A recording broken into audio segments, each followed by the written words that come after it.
Assalamualaikum warahmatullahi wabarakatuh. Balik lagi dengan saya Ina Helena Apriani di channel yang akan selalu memberikan Anda update informasi ekonomi terkini di mana lagi kalau bukan di ENR Project Review.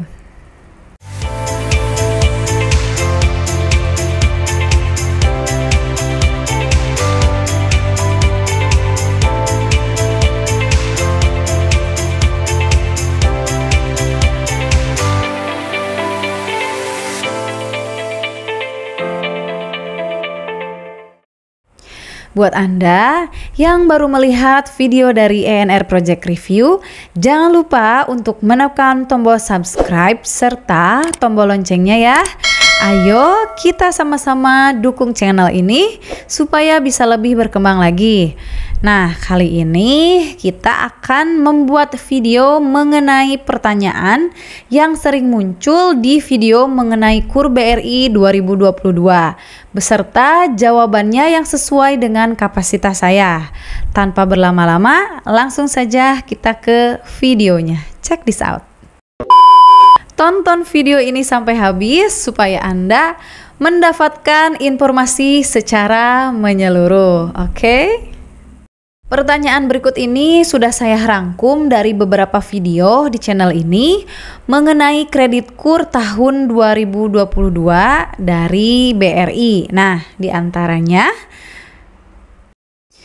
pertama, ada yang bertanya mengenai suplesi atau bahasa lainnya yaitu gapleh atau pengajuan kembali pinjaman dengan pelunasan mengambil dari pencairan yang baru. Pertanyaan yang sering muncul adalah apakah setoran baru sedikit sudah bisa disuplesi atau digapleh? Nah, jawabannya adalah untuk suplesi KUR BRI bisa dilakukan dengan syarat setoran sudah berjalan minimal selama 6 bulan dengan kolektabilitasnya lancar.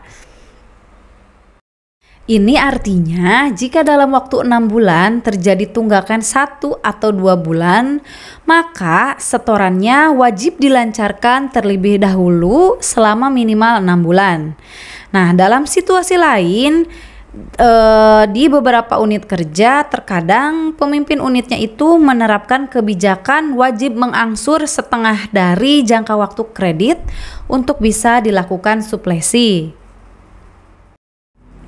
Pertanyaan kedua, bagaimana dengan pinjaman yang pernah didaftarkan penangguhan akibat dari COVID-19? Dalam hal penangguhan yang perlu diperhatikan yaitu mengenai konsep penangguhan itu sendiri, di mana penangguhan yang diberikan adalah penangguhan pokok. Jadi nasabah masih tetap wajib untuk membayar bunga kredit selama masa penangguhan sesuai dengan jenis dan besaran pinjaman.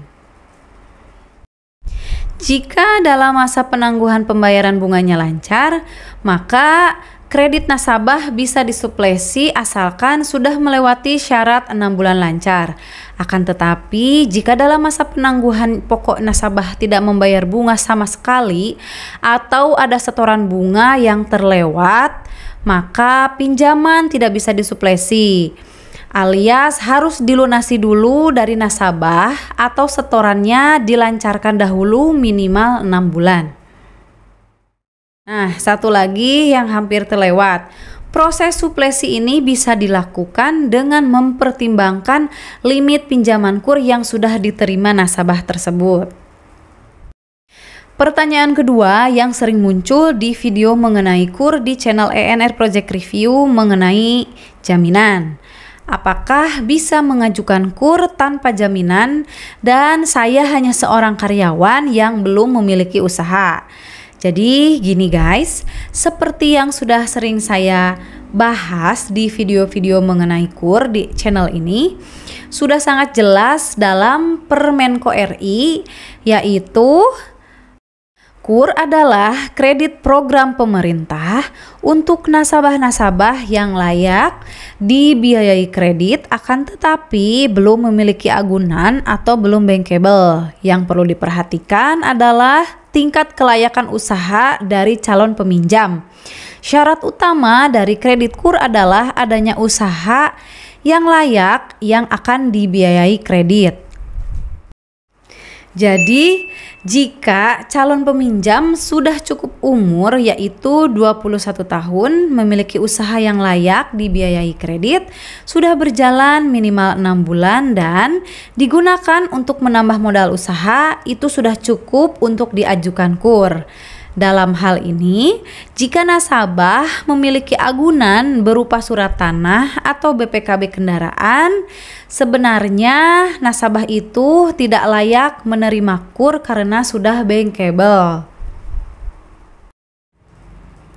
Jika tetap ingin mengajukan KUR, biasanya agunan yang ada dipinta untuk kepercayaan pihak bank. Logikanya gini saja, jika bank percaya memberi pinjaman dengan jumlah sekian, maka nasabah diharapkan untuk percaya menyimpan agunan yang dimilikinya di bank. Apalagi jika jumlah pengajuan yang diajukannya cukup besar, dan biasanya jika mantri kurang yakin dengan usaha calon peminjam, maka mantri akan meminta jaminan untuk meyakinkan analisa mereka. Dan juga mencegah nasabah mengajukan pinjaman ke lembaga lain padahal sudah punya pinjaman di BRI, yang mana akan mengurangi kemampuan setoran nasabah dan beresiko menyebabkan setoran menjadi macet. Simpelnya mengenai agunan adalah apakah pihak bank, mantri atau kepala unit berani memberikan pinjaman KUR sebesar sekian dengan usaha yang demikian dengan tanpa adanya memberikan agunan.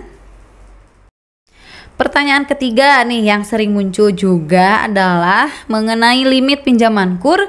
Seperti yang sudah sering saya jelaskan, bahwa limit dari pinjaman KUR sektor non-produksi adalah 100 juta untuk yang pertama kali akad KUR di bawah tahun 2020 dan 200 juta untuk yang pertama kali akad KUR di atas tahun 2020.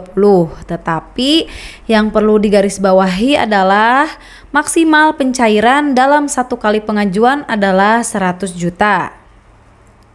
Contohnya, jika Anda masih memiliki angsuran KUR dengan sisa pokok 20 juta, maka Anda hanya bisa mengajukan suplesi maksimal 80 juta saja. Jika ingin mengajukan dengan angka maksimal 100 juta, maka sisa pinjaman sebelumnya wajib dilunasi terlebih dahulu.